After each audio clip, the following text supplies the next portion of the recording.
Joe Louis, by name of Joseph Louis Barrow, also called the Brown Bomber, born May 13, 1914, Lafayette, Alabama, U.S. died April 12, 1981, Las Vegas, Nevada, American boxer who was world heavyweight champion from June 22, 1937, when he knocked out James J. Braddock in 8 rounds in Chicago, until March 1, 1949, when he briefly retired.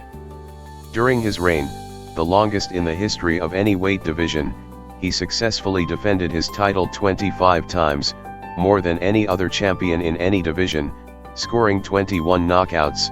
His service in the U.S. Army from 1942 to 1945 no doubt prevented him from defending his title many more times. He was known as an extremely accurate and economical knockout puncher. Louis's father, a sharecropper, was committed to a state mental hospital when Louis was about 2 years old. After his mother remarried, the family, which included 8 children, moved to Detroit, Michigan, where Louis took up amateur boxing.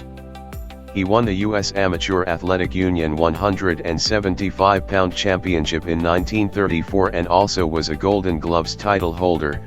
Of 54 amateur fights, Louis won 50 and lost 4. His first professional fight took place on July 4, 1934, and within 12 months he had knocked out Primo Carnera, the first of 6 previous or subsequent heavyweight champions who would become his victims.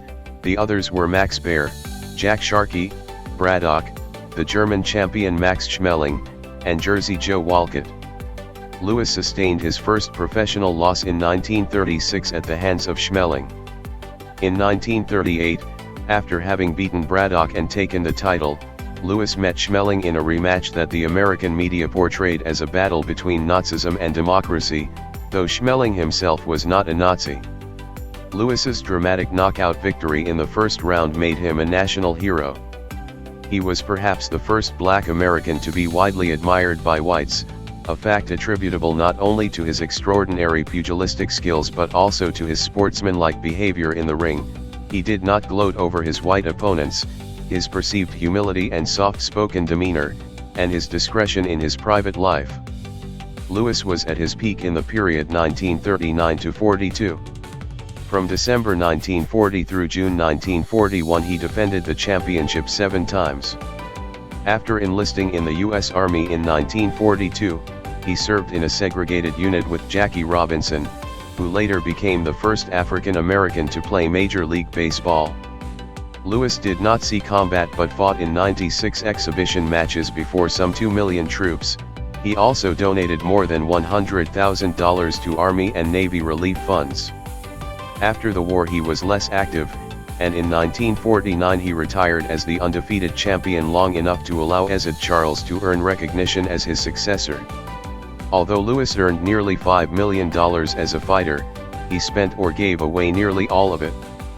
When the Internal Revenue Service demanded more than $1 million in back taxes and penalties, he was forced to return to the ring to pay off his debts.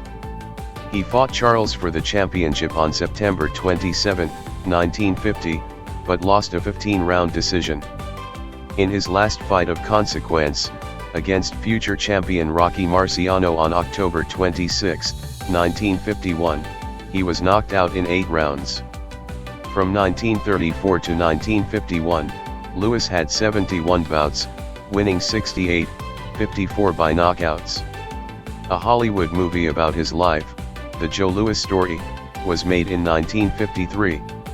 After his second retirement, Louis continued to be plagued by money problems, and he was briefly forced to work as a professional wrestler.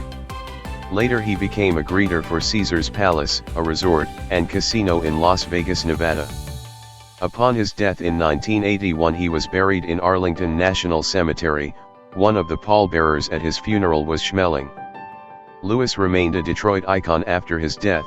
The Joe Louis Arena was home to the Detroit Red Wings of the National Hockey League from 1979 to 2017, and a well-known public monument to Louis, a 24-foot 7.3-meter arm with a clenched fist suspended in pyramidal frame, was erected in downtown Detroit in 1986. Louis was inducted into the Ring Magazine Boxing Hall of Fame in 1954 and the International Boxing Hall of Fame in 1990. He was posthumously awarded the Congressional Gold Medal in 1982.